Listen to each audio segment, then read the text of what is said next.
Chapter 9 of Stone Fox is called The Race.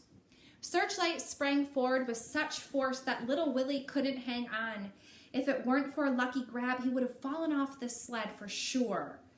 In what seemed only seconds, little Willie and Searchlight had traveled down Main Street, turned onto North Road, and were gone. Far, far ahead of the others. They were winning, at least for the moment. Stone Fox started off dead last. He went so slowly down Main Street that everyone was sure something must be wrong. Swish! Little Willie's sled flew by the schoolhouse on the outskirts of town and then by the old deserted barn. Swish, swish, swish. Other racers followed in hot pursuit. Go, Searchlight, go! Little Willie sang out. The cold wind pressed against his face, causing his good eye to shut almost completely. The snow was well packed. It was going to be a fast race today, the fastest they had ever run. The road was full of dangerous twists and turns, but little Willie did not have to slow down as the other racers did. With only one dog and a small sled, he was able to make the sharp turns at full speed without risk of sliding off the road or losing control. Therefore, with each turn, little Willie pulled farther and farther ahead. Swish! The sled rounded a corner, sending snow flying. Little Willie was smiling. This was fun! About 3 miles out of town, the road made a half circle around a frozen lake. Instead of following the turn, little Willie took a shortcut across the lake. This was tricky going, but Searchlight had done it many times before. Little Willie had asked Mayor Smiley if he was permitted to go across the lake, not wanting to be disqualified. As long as you leave town heading north and come back on South Road, the mayor had said. Anything goes. None of the other racers attempted to cross the lake, not even Stone Fox. The risk of falling through the ice was just too great. Little Willie's lead increased. Stone Fox was still running in last place, but he was picking up speed. At the end of 5 miles, little Willie was so far out in front that he couldn't see anybody behind him when he looked back. He knew, however, that the return 5 miles going back into town would not be this easy. The trail along South Road was practically straight and very smooth, and Stone Fox was sure to close the gap.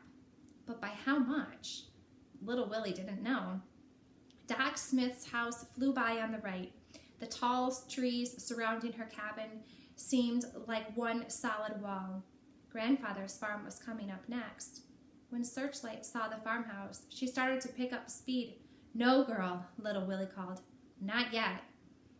As they approached the farmhouse, little Willie thought he saw someone in Grandfather's bedroom window. It was difficult to see with only one good eye. The someone was a man with a full beard. It couldn't be, but it was. It was Grandfather.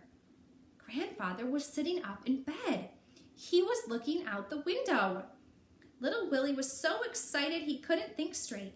He started to stop the sled, but Grandfather indicated no, waving him on. Of course, little Willie said to himself, I must finish the race. I haven't won yet. Go, Searchlight, little Willie shrieked. Go, girl. Grandfather was better. Tears of joy rolled all the way down little Willie's smiling face. Everything was going to be all right. And then Stone Fox made his move. One by one, he began to pass the other racers. He went from last place to 8th, then from 8th to 7th, then from 7th to 6th, 6th to 5th. He passed the others as if they were standing still. He went from 5th place to 4th, then to 3rd, then to 2nd, until only little Willie remained. But little Willie still had a good lead. In fact, it was not until the last 2 miles of the race that Stone Fox got his first glimpse of little Willie since the race had begun. The 5 Samoyeds looked magnificent as they moved effortlessly across the snow. Stone Fox was gaining, and he was gaining fast, and little Willie wasn't aware of it. Here's our picture.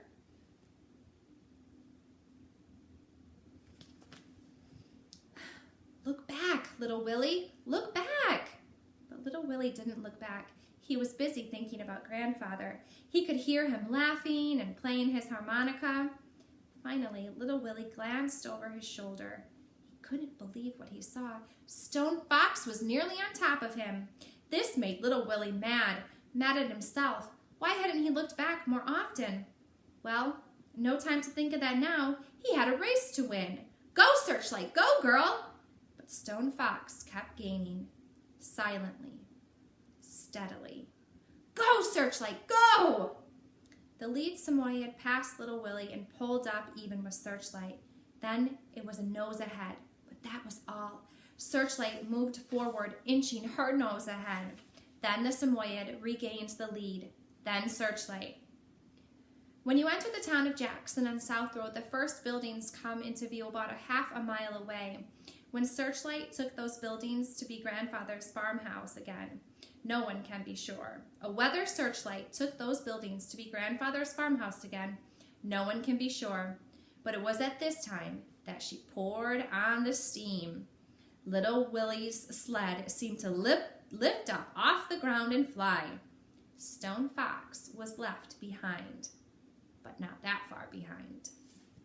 That's the end of chapter 9. What do you guys think?